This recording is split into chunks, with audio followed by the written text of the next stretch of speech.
पत्रकारिता करताना मानसिक शारीरिक एक्झर्शन होतं, ताणतणाव येतात, त्यामुळे आरोग्याची काळजी घ्यावी लागते आणि मला तुमच्याही आरोग्याची काळजी आहे म्हणून आणली आहे तुमच्यासाठी बीट कॅन्डी, ज्याचे घटक जसेच्या तसे राहतात आणि आरोग्यदायी असलेलं हे बीट कॅन्डी जरूर आपण ट्राय करूयात. तुम्हाला दाखवतो कसं बनवतात ते. हा आहे विटॅमिन प्रथिने यांचा खजिना, हिमोग्लोबिनचा पेटारा म्हणा फार तर. आता याचा आहारामध्ये नियमित कोणी समावेश करत नाही.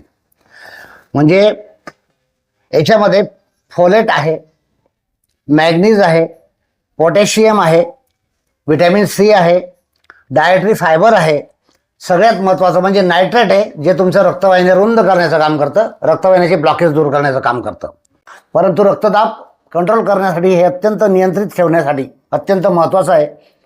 बीटमुळे मेंदूचं कार्य सुधारतं, मेंदूचं आरोग्य सुधारतं, यकृताचं कार्य सुधारतं.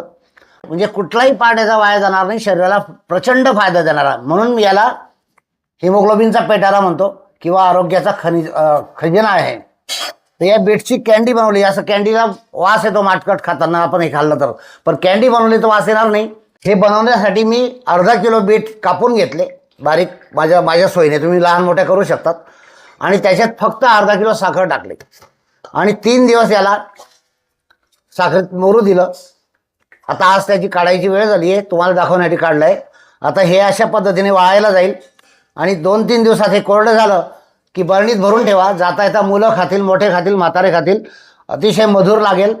त्यामुळे हे सहज खाता यावं यासाठी तुमच्यासाठी खास रेसिपी आणली आहे. हे बीट कापून त्याच्या लहान फोडी करून घेतल्या. अर्धा किलो बीटसाठी अर्धा किलो साखर, 3 दिवस हे आपण साखरेत राहू दिलं. त्याचा असा पाक तयार झाला. रंग जसाचा तसा राहावा म्हणून यात अर्धा लिंबू पिळलेला आहे, म्हणजे पुन्हा विटॅमिन सी वाढलंच.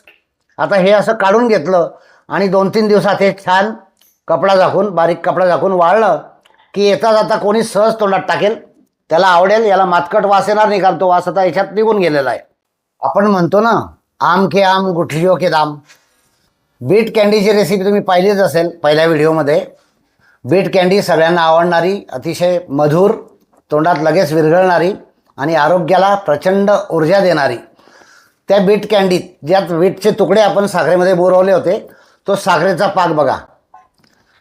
म्हणजे हे आता शरबत तयार झालेलं आहे. छान रंग आहे. ग्लासात पडल्याबरोबर लोक उचलतील की काय बनवलं आहे.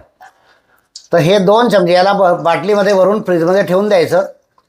यातले 2 चमचे आपण ग्लासात टाकलं. साखर टाकायची नाही, काहीच गरज नाही. तुम्हाला हवा असेल तर चाट मसाला किंवा काळा मीठ टाकू शकतात, परंतु हे साखरेचं आणि बीटचा रस उरलेला आहे. हे अतिशय दिसायलाही आकर्षक असं सरबत तुम्ही नक्की उन्हाळ्यामध्ये केव्हाही ट्राय करू शकतात.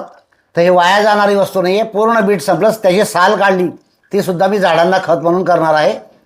त्यामुळे कुठलाही पाट वाया न घालवता हे असं सरबत तयार होईल. हे बाटलीत भरून ठेवा. निश्चितपणे या उन्हाळ्यामध्ये सरबतही तुम्हाला कामात येईल. बीटचं कुठलाच पाट वाया जात नाही. म्हणजे साल जी काढली ती मी खतामध्ये, कंपोस्टमध्ये टाकणार आहे किंवा लिक्विड खतासाठी टाकणार आहे. हे जे उरलेलं आहे हे असंच्या असं मी लावेल जमीन त्या कुंडीमध्ये. याला छान पालवी फुटेल, त्याची भाजी करून खातात. ती भाजी अतिशय मधुर लागते, म्हणजे चविष्ट लागते. तर हे सुद्धा वाया जाणार नाही आहे. हे कुंडीत लावलं की याला छान फुलोरा येईल, त्याला बीट येणार नाही, पण ते जे पालवी फुटेल ती आरोग्यासाठी अतिशय उपयुक्त अशी भाजी आहे. तर ती भाजीसुद्धा आम्ही खाऊ. नंतर ती दिसायलाही सुंदर दिसेल. झाडं जर वाढलं तर ते एवढं रोप वाढेल, जवळपास 1.5-2 फुटाचं. ते दिसायलाही छान दिसेल.